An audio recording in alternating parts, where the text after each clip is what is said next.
شیطان کا وسوسہ، پتہ نہیں قبول ہوگی یا نہیں، اتنی دعا تو مانگ چکا ہوں، ابھی تک تو کوئی نتیجہ سامنے نہیں آیا، اور مانگنے کا کیا فائدہ ہوگا؟ کیا واقعی دعا مانگتے ہوئے یہ وسوسہ نہیں آتا سب کو؟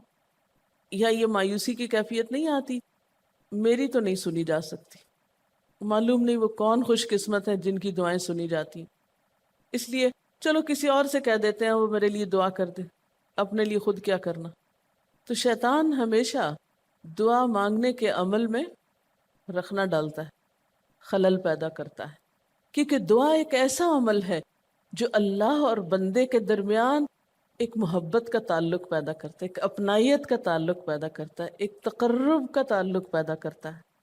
جب انسان اپنے رب سے مانگتا ہے تو اس کا احسان مند ہوتا ہے، اس کے قریب آ جاتا ہے، اور مانگتا انسان کس سے ہے؟ جس پر مان ہوتا ہے، جس پر یہ یقین ہوتا ہے کہ وہ دے گا، جس پر اعتماد ہوتا ہے کہ وہ میرا بہت خیر خواہ ہے، میرا بھلا کرنے والا ہے۔ انسان ہر ایک سے نہیں مانگ سکتا، ہر ایک کے سامنے اپنی ضرورت نہیں رکھ سکتا۔ تو اگر دیکھا جائے تو ایک اللہ کی ذات ایسی ہے کہ جس سے یہ ساری توقعات پوری ہو سکتی ہیں۔ اللہ کے سوا کوئی نہیں کہ جو انسان کے ساتھ ایسا معاملہ کر سکے۔ اس لیے تمہارا رب کہتا ہے کہ مجھ سے مانگو، اس کو پسند ہے بندوں کا مانگنا۔ اچھا، یہ جو دعا ہے اس میں صرف کسی چیز کا براہ راست نام لے کر مانگنا ہی شامل نہیں، یعنی مانگنے کے طریقوں میں صرف ایسا ہی نہیں کہ ہم کہ یا اللہ فلاں چیز مجھ کو دے دے۔ اس کے کئی انداز ہو سکتے ہیں۔ ایک تو یہی براہ راست کسی خاص چیز کا سوال کرنا، یہ بھی بہت اچھا ہے۔ بندوں سے سوال کرنا برا ہے، لیکن اللہ تعالیٰ سے سوال کرنا تو عبادت کا درجہ رکھتا ہے۔ یعنی کتنا پیار آتا ہے نا اللہ تعالیٰ پہ کہ ضرورت ہماری ہے اور ہمارے اس مانگنے کے عمل کو بھی عبادت کہہ رہا ہے، کیونکہ ایک تعلق ہے نا، وہ وقت اس کی یاد میں گزرتا ہے، اس کی طرف متوجہ ہو کر گزرتا ہے، اس لیے وہ وقت بھی عبادت بن جاتا ہے، وہ عمل بھی عبادت ہو جاتا ہے۔ تو ایک تو یہ کہ جیسے ہم سوال کرتے ہیں اللہم انی اسألک کہہ کے دعا مانگتے ہیں، یہ جتنی مسنون دعا میں آپ نے دیکھا ہوگا اسألک برابر سوال کا لفظ ہے۔ لیکن کچھ دعائیں ایسی ہوتی ہیں جس میں سوال نہیں کیا جاتا، صرف اللہ تعالیٰ کی حمد و ثنا کر دی جاتی ہے، جیسے حضرت ایوب علیہ السلام نے کہا تھا انی مسنی الضر وانت ارحم الراحمین۔ یہ بھی دعا کا ایک انداز ہے، مانگا کچھ بھی نہیں، بس اپنی تکلیف کا اظہار کر دیا اور اللہ تعالیٰ کی حمد و ثنا کر دی، مجھے تکلیف پہنچی ہے اور آپ سب سے بڑھ کے رحم فرمانے والے۔ یہ بھی نہیں کہا آپ رحم فرمائیے، کہا آپ تو سب سے بڑھ کے رحیم ہیں اور میری تکلیف آپ جانتے ہیں۔ یہ بھی ایک سٹائل ہے۔ اسی طرح کوئی ذکر کر دینا، مثلا استغفار پڑھنا۔ اب استغفار پڑھنے والے کے لیے کتنی خوشخبریاں ہیں کہ اس کا ہر مسئلہ آسان ہو سکتا ہے اس کی وجہ سے۔ خیر اس میں تو بخشش کی طلب ہوتی ہے، ایک طلب کا انداز ہے، لیکن استغفار جو ہے وہ عام دعا سے ذرا مختلف ہے۔ اسی طرح درود شریف پڑھنا، اس میں اپنے لیے تو آپ کچھ بھی نہیں مانگ رہے ہوتے، نبی صلی اللہ علیہ وسلم کے لیے مانگ رہے ہیں، لیکن وہاں کیا ہو رہا ہے کہ جب آپ ان کے لیے رحمت کی دعا مانگتے ہیں اللہ تعالیٰ آپ پہ 10 رحمتیں فرماتے ہیں۔ یہ بھی ایک مانگنے کا انداز ہے۔ اب درود شریف پڑھنا جو ہے باعث برکت بھی ہے، عبادت بھی ہے، ذکر بھی ہے، اور ایک طرح کی دعا بھی ہے۔ اسی طرح بعض اذکار کے آپ نے کتنے فائدے دیکھیں، صبح شام کی دعاؤں میں آپ دیکھیے آپ پڑھتے ہیں بسم اللہ الذی لا یضر مع اسمہ شیء فی الارض ولا فی السماء وهو السمیع العلیم۔ یہ صرف ذکر ہے، اس میں آپ مانگ تو کچھ نہیں رہے، لیکن کتنی فضیلت ہے اس کی کہ جو شخص یہ دعا پڑھے گا اس کو کوئی چیز نقصان نہیں دے گی۔ اس میں آپ یہ نہیں کہہ رہے کہ یا اللہ میں تجھ سے سوال کرتا ہوں کہ ہر نقصان دہ چیز کو مجھ سے دور کر دے، نہیں۔ پھر اسی طرح اللہ تعالیٰ کی حمد و ثنا کے جو کلمات ہیں، مثلا لا الہ الا اللہ وحدہ لا شریک لہ لہ الملک ولہ الحمد وہو علی کل شیء قدیر۔ عرفات کی حدیث میں آتا ہے کہ آپ نے فرمایا کہ عرفات میں میری دعا اور مجھ سے پہلے انبیاء کی دعا یہ کلمہ ہے، یہ لا الہ الا اللہ۔ اب اگر دیکھا جائے تو اس سے تو کوئی دعا کی بات نہیں، یہ تو صرف اللہ کا ذکر ہے۔ تو یہ بھی مانگنے کا ایک طریقہ، ہم مانگے کچھ نہیں، بس صرف ذکر کرتے رہیں اس کا بیٹھ کے۔ اسی طرح آپ دیکھتے ہیں کہ طواف کے دوران آپ کیا پڑھتے تھے، سبحان اللہ والحمد للہ ولا الہ الا اللہ واللہ اکبر۔ اب یہ دعا تو نہیں، یہ تو ذکر ہے اللہ کا۔ تو اللہ تعالیٰ کا ذکر کرنا، اس کی کتاب کی تلاوت کرنا، اس کو پڑھنا، علم حاصل کرنا، یہ ایسے اعمال ہیں کہ جن میں مشغول ہو کر انسان کے لیے کائنات کی ہر چیز دعائیں کرنے لگتی، طالب علم کے لیے بہت سی مخلوق دعائیں کرتی. آپ مشغول ہو گئے کسی اور کام میں، خدمت خلق میں یا علم حاصل کرنے میں، اور اللہ تعالیٰ کی مخلوق شروع ہو گئی آپ کے لیے دعائیں کرنا. عرش والے فرشتے آپ کے لیے دعائیں کرنے لگتے ہیں اگر آپ ایمان لا کر اچھے کام شروع کر دیں. تو اللہ سے مانگنے کے مختلف انداز ہیں، ڈائریکٹ مانگنا بھی اور مختلف عبادات کرنا بھی. اسی طرح وَاسْتَعِینُوا بِالصَّبْرِ وَالصَّلَاةِ، مدد مانگو صبر اور نماز سے. ٹھیک ہے، نماز میں انسان بہت سی دعائیں پڑھتا ہے، لیکن اگر مشکل وقت میں انسان صبر کے ساتھ نفل پڑھ کے اللہ تعالیٰ کا ذکر کرے اور اس کو سمجھ نہ بھی آئے کہ کیا دعا مانگو، کیونکہ بعض پریشانیاں ایسی ہوتی ہیں کہ انسان منہ سے کچھ نکال بھی نہیں سکتا، تو یہ نماز بھی کافی ہو جائے گی. وَقَالَ رَبُّكُمُ ادْعُونِي، اور تمہارا رب کہتا ہے مجھے پکارو. اور پکارنے کے کئی انداز ہیں. دل ہی دل میں پکارنا بھی آتا ہے، چپ کے پکارنا بھی آتا ہے، اونچی آواز سے پکارنا بھی آتا ہے، اکیلے پکارنا بھی آتا ہے، سب کے ساتھ مل کے دعا کرنا بھی آتا ہے. کوئی دعا مانگ رہا ہو تو آمین کہنے سے بھی بات بن جاتی. مجھے یاد ہے کہ ایک دفعہ میں عمرے پر گئی اور طواف کے بعد جہاں میں نفل پڑھ رہی تھی، تو نفل کے بعد میں نے سوچا کہ میں اپنی دعا کرتی ہوں. اتنے میں ایک شخص عربی میں کوئی دعا مانگ رہا تھا. اتنی خوبصورت دعا تھی کہ میں نے ایسی دعا کسی سے نہیں کبھی سنی، اور میں نے صرف آمین کہنا شروع کر دیا. میں نے کہا یا اللہ، میری تو نہ زبان میں اتنی بلاغت و فصاحت ہے، نہ مجھے اتنی باتیں آتی ہیں، مجھے تو مانگنا بھی نہیں آتا، تو بس جو کچھ یہ مانگ رہا ہے مجھے بھی یہی دے دے. میں نے صرف آمین آمین آمین کہنا شروع کر دیا. یہ کتنا بڑا اس کا احسان ہے کہ ہم آمین کہہ کے بھی شامل ہو جاتے ہیں دوسروں کی دعاؤں میں. تو اسی لیے دعا کو عبادت کا نچوڑ کہا گیا، کریم، خلاصہ، ساری عبادت کا اوپر کا حصہ. اور ویسے بھی اگر دیکھا جائے تو ہر نماز میں بہت سی دعائیں ہیں.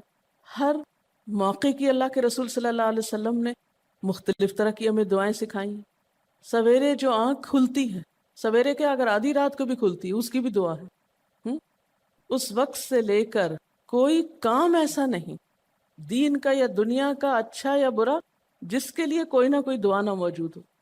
یعنی اتنا خوبصورت عمل ہے دعا مانگنا کہ جس کے لیے کسی خاص چیز کی قید بھی نہیں کہ کہیں بند کے بیٹھو تو ہی مانگو، کہیں پہنچو تو مانگو. نہیں، کہیں بھی مانگو، دن کو مانگو یا رات کو مانگو، کھڑے ہو کے مانگو یا بیٹھ کے مانگو، چلتے پھرتے مانگو یا چپ کے مانگو، منہ سے بولو بھی نہیں اور دل ہی دل میں مانگو تو بھی وہ سن لیتا ہے. کسی بھی طرح مانگ سکتے ہو، کہیں بھی مانگ سکتے، کچھ بھی مانگ سکتے ہو. اس لیے وَقَالَ رَبُّكُمُ ادْعُونِي أَسْتَجِبْ لَكُمْ، تمہارا رب کہتا ہے مجھ سے مانگو، میں تمہاری دعا قبول کروں گا. اور آپ کو پتہ ہے کہ ربکم یہ صرف مسلمانوں کا رب نہیں، رب تو ساری مخلوق کا ہے. کافر کا رب بھی وہی ہے، خواہ وہ مانے یا نہ مانے. اس لیے قبولیت دعا کے لیے مسلمان ہونا بھی شرط نہیں. اگر کوئی کافر بھی اللہ کو پکارتا ہے، اپنے رب کو پکارتا ہے، تو وہ اس کی بھی سنتا ہے.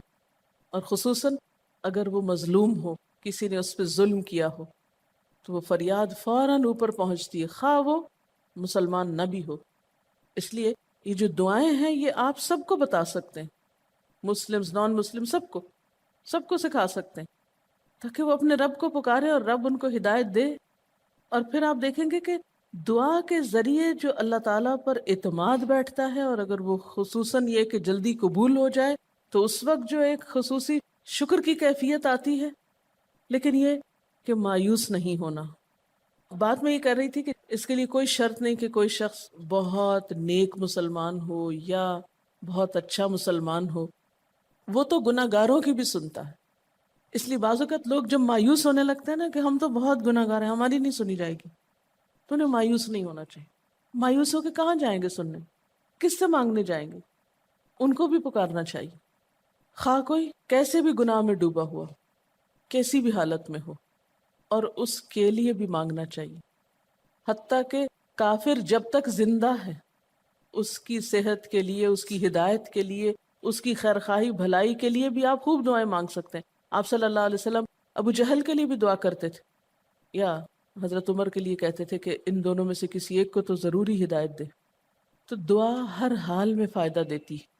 ان مصیبتوں میں بھی فائدہ دیتی ہے جو اتر چکی ہیں، ان میں بھی دیتی ہے جو نہیں اتری. دعا تو ابلیس کی بھی قبول ہوئی تھی. اس نے قیامت تک زندگی کی دعا مانگی تھی، اس کی بھی قبول کر لی گئی. اس نے کہا تھا قال انظرنی الی یوم یبعثون، قیامت تک کے لیے مجھے مہلت دے کہ میں انسانوں کو بھٹکا سکوں. تو اللہ تعالیٰ نے کہا جاؤ، تمہیں مہلت دی گئی. اس لیے یہ خیال تو اپنے دل سے سب نکال دیں کہ ہماری دعا نہیں قبول ہوتی. سب کی ہو سکتی، شرط یہ ہے کہ آپ واقعی دعا مانگ رہے ہوں. ہاں، جو غافل دل سے مانگے اس کی نہیں قبول ہوتی، کیونکہ وہ مانگ نہیں رہا، وہ تو بس صرف ایک فرض پورا کر رہا ہے. وہ بظاہر دیکھنے میں مانگنے کا عمل نظر آ رہا ہے لیکن حقیقت میں مانگ نہیں رہا. تو حدیث میں آتا ہے کہ اللہ تعالیٰ غافل دل کی دعا نہیں قبول کرتا. بس کچھ ادب یہ ضرور سکھائے گئے کہ انسان قطع رحمی کی دعا نہ کرے، گناہ کی دعا نہ کرے، غلط کاموں کی دعا نہ کرے، اور پھر ساتھ یہ کہ دعا کرنے کے بعد مایوس نہ ہو، دعا میں جلد بازی نہ کرے، کیونکہ اللہ تعالیٰ نے قبولیت دعا کا وعدہ کر رکھا ہے. استجب لکم، میں قبول کروں گا تمہاری دعائیں. ہاں، یہ ضرور ہے کہ قبولیت کی شکلیں مختلف ہوتی ہیں.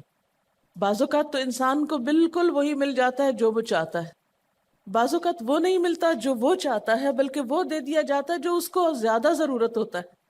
یعنی ہمارا تو علم اتنا محدود ہے نا، ہم ایک چیز مانگ رہے ہوتے ہیں جو ہمارے حق میں کوئی زیادہ اچھی نہیں ہوتی. اللہ تعالیٰ ہمارے لیے ہم سے بڑھ کر مہربان ہے، وہ ہمیں وہ نہیں دیتا بلکہ وہ دیتا ہے جو ہمیں اس سے زیادہ فائدہ دے سکتا ہے. اگر آپ اپنی گزشتہ زندگی کی دعاؤں پہ ایک نظر ڈالیں تو ہم کتنی چھوٹی چھوٹی چیزیں مانگتے رہے ہیں اور اللہ تعالیٰ نے ہمیں اس سے بڑھ کر عطا کیا ہے. ہم سب کو جو اللہ تعالیٰ نے دین کی سمجھ دی یا دین کو سیکھنے کا شوق دیا، ضروری نہیں کہ ہم سب نے یہ مانگا ہی ہو کہ اللہ تو ہمیں موقع دینا اپنے دین کو سیکھنے کے لیے، سکھانے کے لیے. لیکن یہ ضرور ہو سکتا ہے کہ ہم زندگی میں کچھ اور مانگتے رہے اور ہمیں وہ نہیں ملا، یہ نعمت مل گئی اور وہ ہمارے حق میں زیادہ بہتر ہو گئی. اور یہ ہو سکتا تھا کہ ہمیں وہ چیز مل جاتی اور آج ہم اس چھوٹی سی چیز کو لے کر اس کا شوق بھی پورا کر چکے ہوتے ہیں، اس کی ساری اٹریکشن ختم ہو چکی ہوتی، کیونکہ دنیا کی کوئی چیز ایسی نہیں جس کی اٹریکشن ختم نہ ہو جائے یا جس کی ویلیو گھٹ نہ جائے، جو پرانی نہ ہو جائے. لیکن قرآن کا علم ایک ایسا علم ہے جو ہر دم نیا لگتا ہے، ہر دم زندگی دیتا ہے، خوشی دیتا ہے، سکون دیتا ہے، ایک راحت ملتی ہے. یہ پرانا نہیں ہوتا. پھر اسی طرح یہ بھی ہوتا ہے کہ بعض اوقات انسان کی کوئی آفت ٹال دی جاتی. آپ مانگ رہے ہیں رزق، تو وہ رزق میں برکت تو نہیں ہوتی مثلا، لیکن کوئی بیماری آپ سے ٹال دی جاتی کہ خدا نہ خواستہ آپ کو اگر مال مل بھی جائے اور ایسی بیماری لگ جائے کہ سارا مال اس میں ڈوب جائے تو مال بھی گیا اور تکلیف الگ. تو اللہ تعالیٰ اپنی رحمت سے آپ کو زیادہ مال تو نہیں دیتے مگر وہ بہت بڑی بلا سے محفوظ رکھتے ہیں، کسی حادثے سے بچا لیتے ہیں، کسی ایسی پریشانی سے بچا لیتے ہیں کہ جس میں آپ کا سب کچھ ہی کھپ جاتا. کیونکہ ہمارے پاس کوئی رائٹ تو نہیں ہے، ہم کو ڈیزرو تو نہیں کرتے کہ ہر وقت ہم امن و امان میں رہیں. ہمارے اپنے گناہوں کی بدولت، کئی بیرونی اسباب کی بدولت کوئی مشکل، کوئی حادثہ، کوئی مصیبت کسی بھی وقت آ سکتی جو دنیا میں مختلف لوگوں پر آتی رہتی. ہم ہر امن ڈیزرو تھوڑی کرتے ہیں، یہ تو اللہ کی عنایت اور رحمت اور نعمت ہے کہ وہ جو ہمیں دیے ہوئے یہ. اور یہ عین ممکن ہے کہ ہم کوئی اور دعا مانگتے ہوں اور اللہ تعالیٰ اس کی بجائے ہمیں عافیت میں رکھے ہوئے ہو، ایک پرسکون زندگی دیے ہوئے ہیں ہمیں کہ ہمارے ہاتھ پاؤں سلامت ہیں، ہم بول سکتے ہیں، ہم دیکھ سکتے ہیں، ہم کھا پی سکتے ہیں، ہم چل پھر سکتے ہیں، ہم کسی کے محتاج نہیں ہیں. کتنا بڑا احسان ہے اس کا. اس لیے اگر کوئی دعا وقتی طور پر بعین ہی قبول نہیں ہوتی، بعین ہی کا کیا مطلب ہے؟ ایز اٹ از، جس طرح ہم چاہتے ہیں، تو بھی کوئی بات نہیں، صبر کرنا چاہیے. لیکن یہ نہیں سوچنا چاہیے کہ نہیں اللہ تعالیٰ دعا نہیں سنتا.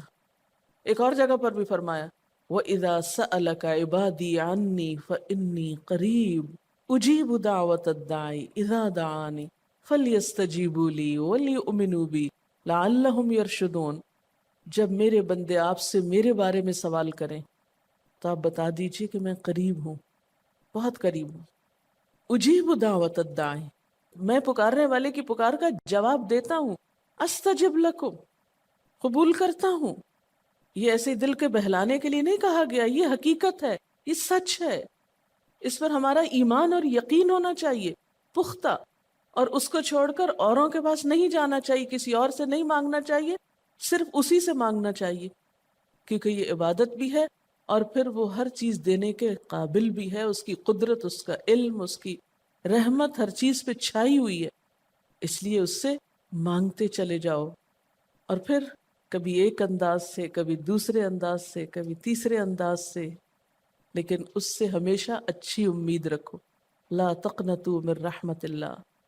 لیکن اس کے ساتھ ساتھ ہمیں کچھ فارمل آداب بھی سکھائے گئے ہیں، ایٹ ٹائمز ان کا بھی لحاظ رکھنا چاہیے، یعنی ہر وقت دعا مانگنے کے لیے فارمل انداز اختیار کرنے کی ضرورت نہیں ہے۔ مثلا صبح شام کے اذکار ہیں، چلتے پھرتے آپ پڑھ سکتے ہیں، اب مثلا باتھ روم میں داخل ہونے کی دعا ہے تو اب آپ پہلے سے تسبیح اور درود شریف تو نہیں اس کے پڑھیں گے، یا نکل کے وہ ساری فارمیلٹیز تو نہیں پوری کریں گے جو دعا کے اول آخر کی جاتی ہیں عموماً جو فارمل دعا مانگی جاتی۔ تو ایٹ ٹائمز آپ بس ڈائریکٹ دعا مانگ لیں، ایٹ ٹائمز آپ پوری فارمیلٹیز کے ساتھ مانگ لیں، اور اس میں آپ دیکھیے کہ فارمل دعا مانگنے کا طریقہ کیا ہے کہ اللہ تعالیٰ کی حمد و ثنا سے شروع کیا جائے، نبی صلی اللہ علیہ وسلم پر درود بھیجا جائے، پھر اسی طرح یہ ہے کہ دعا میں عاجزی ہونی چاہیے، مانگنے کا انداز غالب ہونا چاہیے، شعر کے انداز میں یا چیخ چلا کے دعا نہیں مانگنی چاہیے، یا تقریر کے انداز میں دعا نہیں مانگنی چاہیے، امید اور خوف کے درمیان اعتدال کے ساتھ، پھر اسی طرح یہ کہ دعا میں مبالغہ آرائی نہیں کرنی چاہیے، پھر اسی طرح کچھ چیزیں ایسی ہیں کہ جن کا اگر اہتمام کبھی ہو سکے کبھی کبھار تو بہت اچھا ہے، اور خصوصی جو قبولیت کے اوقات ہیں ان کا لحاظ رکھتے ہوئے ان مواقع سے فائدہ اٹھانا چاہیے، مثلا رات کے تیسرے حصے میں یعنی سحر کے وقت، پھر اسی طرح اذان اور اقامت کے درمیان، صف میں کھڑے ہو کر، صدقہ کرنے کے بعد، کوئی بھی نیکی کا کام کرنے کے بعد، عصر کی آخری گھڑی میں، جمعے کے دن ایک خاص گھڑی میں، سجدے میں دعا، رات کو آنکھ کھل جانے پہ دعا، امر بالمعروف اور نہی عن المنکر کے بعد دعا، تلاوت قرآن کے بعد دعا، عرفہ کے دن کی دعا، رمضان کے مہینے میں خصوصاً روزہ افطار کرتے وقت دعا، پھر عادل امام کی دعا، مسافر کی دعا، بارش کے وقت کی جانے والی دعا، یہ خاص قبولیت کے اوقات اور اسباب ہیں، پھر اتحیات اور درود شریف کے بعد کی جو دعا ہے جو ہم بیٹھ کے نماز کے آخر میں پڑھتے ہیں، یہ بھی صرف رب جعلنی تک ہی نہیں بلکہ اس سے زیادہ دعائیں بھی ہیں۔ پھر اسی طرح جب اللہ تعالیٰ پر بہت پیار آ رہا ہو، بہت دل اس کی طرف متوجہ ہو، کیونکہ اللہ تعالیٰ غافل دل کی دعا نہیں سنتے، تو جب دل بہت متوجہ ہو تو فوراً دعا کے بھی فائدہ اٹھا لیں۔ اسی طرح اضطراری کیفیت میں، بہت بے چینی کے وقت، جب کچھ سمجھ میں نہ آ رہا ہو، بیماری کے وقت، پھر اسی طرح سفر کے وقت، پھر اولاد کی دعا ماں باپ کے لیے، ماں باپ کی دعا اولاد کے لیے، استاد کی دعا شاگردوں کے لیے، شاگردوں کی دعا استاد کے لیے، اور جب دعا مانگے تو انداز کیا ربنا اغفر لی ولوالدی وللمؤمنین، اپنی ذات سے شروع کر کے والدین یا قریبی لوگوں کے بعد پھر سب کے لیے عام دعا، پھر اسی طرح وضو کے بعد کی دعا، کعبہ کو دیکھتے وقت جب پہلی نظر سے دیکھیں، پھر حتیم کے اندر، پھر سعی اور طواف کرتے وقت دعائیں پڑھنا، پھر مزدلفہ میں۔ لیکن یاد رکھیے کہ ان قبولیت کے خاص مواقع اور مقامات کے علاوہ دعا تو کسی بھی وقت کی جا سکتی اور کوئی بھی گھڑی قبولیت کی گھڑی ہو سکتی، اس لیے ہمیشہ دعا مانگتے وقت یہ یقین رکھیں کہ اللہ تعالیٰ قبول کرے گا، مایوسی کے ساتھ دعا نہ ہو، کیونکہ جتنی ہماری دعا کے اندر یقین کی کیفیت ہوگی اتنا ہی انشاءاللہ قبولیت کے چانسز زیادہ ہوں گے۔ یعنی عزم کے ساتھ دعا مانگنی چاہیے، یہ نہیں کہنا چاہیے یا اللہ تو چاہے تو قبول کر، نہیں چاہتا تو نہ کر، یہ نہیں کہنا چاہیے کبھی بھی، نہیں یا اللہ تو کر سکتا ہے تو قبول فرما۔ پھر اسی طرح آپ دیکھیں کہ مظلوم کی بد دعا جو ہے وہ بہت تیزی سے قبول ہوتی، کہتے ہیں نا مظلوم کی بد دعا سے بچو کیونکہ وہ کہاں جا پہنچتی ہے؟ ساتویں آسمان تک۔ اور پھر آپ دیکھیے کہ نبی صلی اللہ علیہ وسلم نے فرمایا لا يرد القضاء الا الدعاء، قضاء کو کوئی چیز نہیں ٹال سکتی مگر دعا، یعنی تقدیر بھی بدل دیتی۔ آپ صلی اللہ علیہ وسلم نے فرمایا آدمی جب کبھی اللہ سے دعا مانگتا ہے اللہ تعالیٰ اسے یا تو وہی چیز دے دیتا ہے جس کی اس نے دعا کی تھی، یا اس درجے کی کوئی بلا آنے پہ اس سے روک دیتا ہے۔ آپ صلی اللہ علیہ وسلم نے فرمایا بندے کی دعا قبول کی جاتی ہے بشرطے کہ وہ کسی گناہ کی یا قطع رحمی کی دعا نہ کرے اور جلد بازی سے کام نہ لے۔ عرض کیا گیا جلد بازی کیا ہے یا رسول اللہ؟ فرمایا جلد بازی یہ ہے کہ آدمی کہے میں نے بہت دعا کی مگر میں دیکھتا ہوں کہ میری دعا قبول ہی نہیں ہوتی، اور یہ کہہ کر آدمی تھک جائے اور دعا مانگنی چھوڑ دے۔ نہیں، دعا سے کبھی نہ تھکے، اس لیے کہ اللہ کی نگاہ میں دعا سے بڑھ کر کوئی چیز باوقت نہیں۔ لیس شیء اکرم علی اللہ من الدعاء۔ اور پھر خصوصاً اللہ کا فضل مانگنا، قرآن پاک میں بھی اللہ تعالیٰ فرماتے ہیں وَاسْأَلُوا اللَّهَ مِن فَضْلِهِ، اللہ سے اس کے فضل کا سوال کرو۔ پھر اسی طرح عافیت کی دعا کہ اللہ تعالیٰ ہر حادثے مصیبت تکلیف پریشانی سے بچا کر رکھے، یہ دعا بھی بہت پسندیدہ ہے اللہ تعالیٰ کے نزدیک۔ آپ صلی اللہ علیہ وسلم نے فرمایا دعا ہر حال میں فائدہ دیتی ہے، ان بلاؤں کے معاملے میں جو نازل ہو چکی اور ان کے معاملے میں جو نازل نہیں ہوئی، بس اے بندگان خدا تم ضرور دعا مانگا کرو۔ اور پھر آخری بات کہ تم میں سے ہر شخص کو اپنی ہر حاجت اپنے رب سے مانگنی چاہیے، حتیٰ کہ اگر جوتی کا تسمہ بھی ٹوٹ جائے تو بھی اللہ تعالیٰ سے دعا کرے، یعنی چھوٹی چھوٹی چیزوں میں بھی جب ضرورت پیش آئے تو اللہ کی طرف رجوع کرے۔ وَقَالَ رَبُّكُمُ ادْعُونِي أَسْتَجِبْ لَكُمْ، اور تمہارا رب کہتا ہے کہ مجھے پکارو، مجھ سے مانگو، میں تمہاری دعا قبول کروں گا۔ ان الذین یستکبرون عن عبادتی، بے شک وہ لوگ جو میری عبادت یعنی دعا سے تکبر کرتے ہیں، یعنی مجھ سے تکبر کی بنا پر نہیں مانگتے، جیسا کہ حدیث میں بھی آتا ہے من لم یسأل اللہ یغضب علیہ، جو اللہ سے نہیں مانگتا اللہ اس پہ غضبناک ہوتا ہے، یعنی جو دعا نہیں کرتا اللہ تعالیٰ اس سے ناراض ہوتا ہے، کیونکہ وہ تو بے تعلق ہو گیا نا اپنے رب سے نہ مانگ کر، اور خصوصاً تکبر کی وجہ سے۔ ایسے لوگوں کی جزا کیا ہے؟ سیدخلون جہنم داخرین، ان